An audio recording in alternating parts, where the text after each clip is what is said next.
Hello everyone and welcome back to English Pod. My name is Marco. My name is Catherine, and today Marco and I have an elementary level lesson for you. That's right. It's a new year, and so we have a lesson for you where we are going to make new decisions and have a new opportunity in the new year, right? That's right. So the new year is the time to change parts of your life, maybe.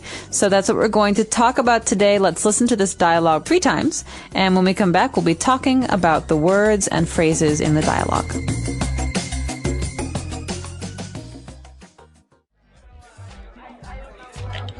Now that it's the new year, I've decided to turn over a new leaf. Yeah? You finally decided to wipe the slate clean? You got it. I have a new job. I'm living in a new city with new friends. This is my opportunity to make some small changes in the way I live my life. So what are you going to do? Take up an art class or something? Well, first of all, I've decided to stop smoking. It's not that I'm pinching pennies or anything. It's just that I've been smoking since I was 16, and I think it's time to stop. I'm with you on that one. Anything else you're planning on doing? One last thing. I've decided to come out of the closet. It's about time. All right, we're back. And so if you notice, the dialogue has actually a lot of really, really rich phrases in there. So today we're going to change the format a little bit, and we're going to do Fluency Builder in 2 different sections. So starting out with the first one on Fluency Builder Part 1. Fluency Builder. So the new year, we think about new things, changing things. We have a great phrase in English to describe starting fresh, starting anew. And we say, turn over a new leaf. Okay, so you turn over a new leaf. So that means that you are going to maybe make a radical change, right? Some completely new. That's right. So if you think about it, it's a new chapter in your life or a new adventure or something like that. Maybe you're going to quit your job, turn over a new leaf, start a new job. Okay. So you can say, I'm going to turn over a new leaf, or Sarah turned over a new leaf and quit smoking. Let's turn over a new leaf and forget the past. There we go. All right, so to turn over a new leaf. So just imagine that you have a leaf on the ground and you turn it over and it's nice and clean. All right, and talking about cleanliness, our second phrase is to wipe the slate clean. Okay, when I think about this phrase, I think about a chalkboard, okay? So a slate is like a chalkboard, and all of the things that you've done, good and bad, are on that chalkboard. And to wipe the slate clean means to erase those words, erase those things. So perhaps Marco and I fight all the time, and we're angry at each other. Finally, I say, listen, Marco, let's wipe the slate clean. Let's forget the past. Let's forget the things we said and start again. And start a new leaf. To wipe the slate clean is to just start over. You know, just to erase everything. Let's forget about it and start over. Exactly. All right, and so we're starting over, and his friend is asking, you decided to wipe the slate clean, and the friend said, you got it. You got what? What? It. What is it? In English, we love the word it.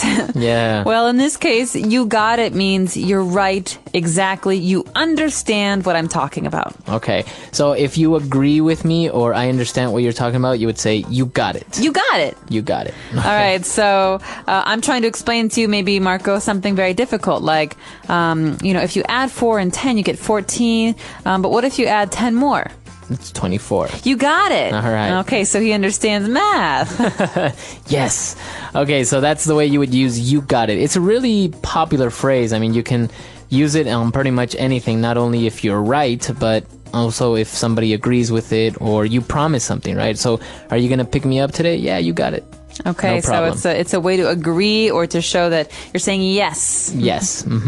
Okay, so why don't we listen to our dialogue again, and we'll come back shortly to look at Fluency Builder Part 2.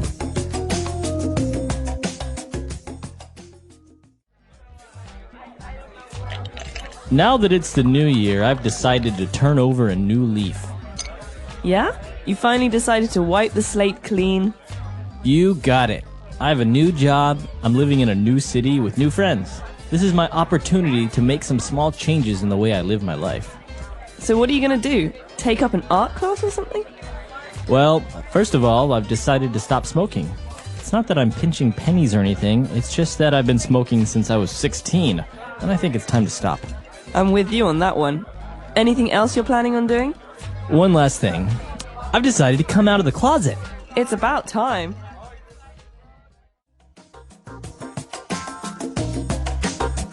All right, we're back. So now let's continue with our fluency builder. And, well, they kept talking, and the guy mentioned that he's going to stop smoking. But it's not because he is pinching pennies. Oh, pinching. That sounds painful. Right. Okay, pinching is something you do, especially when you're a child. You squeeze the skin. Pinch, and Right. it hurts. So to pinch really is to hold something with two fingers. To pinch pennies means to try to spend very, very, very little money. Okay, Right. so if I say, hey, Marco, you want to go to dinner tonight? There's this really nice Italian place. It's a little expensive, but Oh, I can't. I'm sorry. I'm really pinching pennies these days because I'm kind of broke. so maybe we'll go somewhere cheaper. Yeah. So actually, pennies are 1 cent. 1 cent coins, right? They're called pennies in the United States. That's right. And it's the smallest kind of money that we have in America. So if you're pinching pennies, if you're saving pennies, it means you really don't have much money. Right, So you're really, really saving. That's right. Okay, so pinching pennies. So he decided to quit smoking, and his friend agreed with him and said, you know what? I'm with you on that one. Okay, so you quit smoking, Marco, and I quit smoking. I'm with you on that. I think it's a good idea.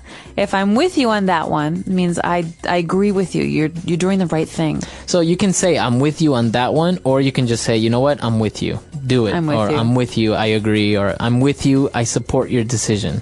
So you are going to go skydiving in a couple weeks. That means you're Right. going to jump out of an airplane. I'm not with you on that one. You don't support my decision. I think it's okay for you, but I would not want to do it personally. All right. Right. So you can do it in that way, or just anything. You support somebody's decision. I'm with you. I'm with you on that one. Exactly. All right. And our last phrase, to come out of the closet. So who's in the closet?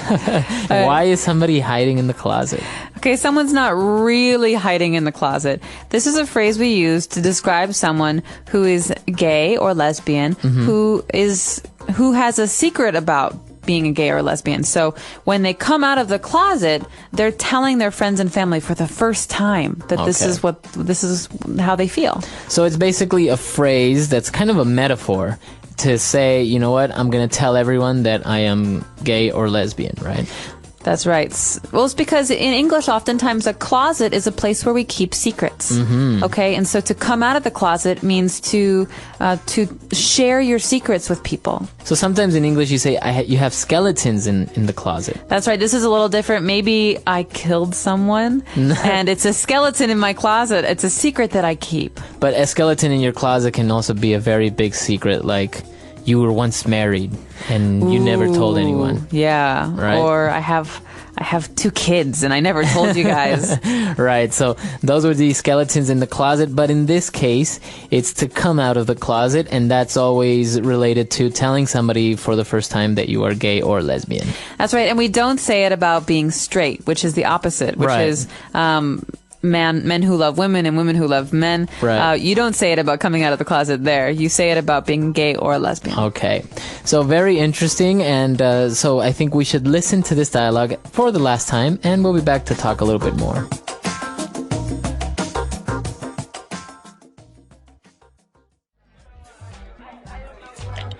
Now that it's the new year, I've decided to turn over a new leaf. Yeah? You finally decided to wipe the slate clean? You got it. I have a new job. I'm living in a new city with new friends. This is my opportunity to make some small changes in the way I live my life. So what are you going to do? Take up an art class or something? Well, first of all, I've decided to stop smoking. It's not that I'm pinching pennies or anything. It's just that I've been smoking since I was 16, and I think it's time to stop. I'm with you on that one. Anything else you're planning on doing? One last thing.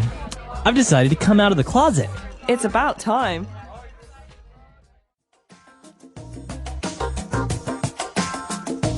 All right, we're back. So this is very interesting, and these phrases are so common because if you have a fight with somebody, you say, you know what, let's just wipe the slate clean and start all over again, or let's turn over a new leaf, let's stop fighting. And especially in New Year's, right? Everyone makes a promise to start fresh. That's right. Well, the new year, you can use a new calendar. You can take a fresh perspective on your life. It's refreshing. And I think it's good that we do this. We evaluate the things that make us happy and we evaluate the things that make us unhappy. And part of that means turning over a new leaf. Part of it also means apologizing to people. Right. Or trying to make the relationships in your life healthier. And I think it's very healthy that the person in this dialogue says, listen, I'm finally going to come out of the closet. I'm going to be honest with my friends and family. And that's really interesting because, as we said, to come out of the closet is a phrase used in English and mostly related only in this context. So you might see it in TV shows or in a movie. And but it's an interesting topic, still debatable all over the world about, gay marriages and things like that. That's right. So we're curious about your New Year's resolutions. Are you going to be wiping any slates clean? Are you going to be doing anything differently this year? Let us know on our website, EnglishPod365.com. We look forward to hearing from you, and until next time. Bye, everyone. Bye.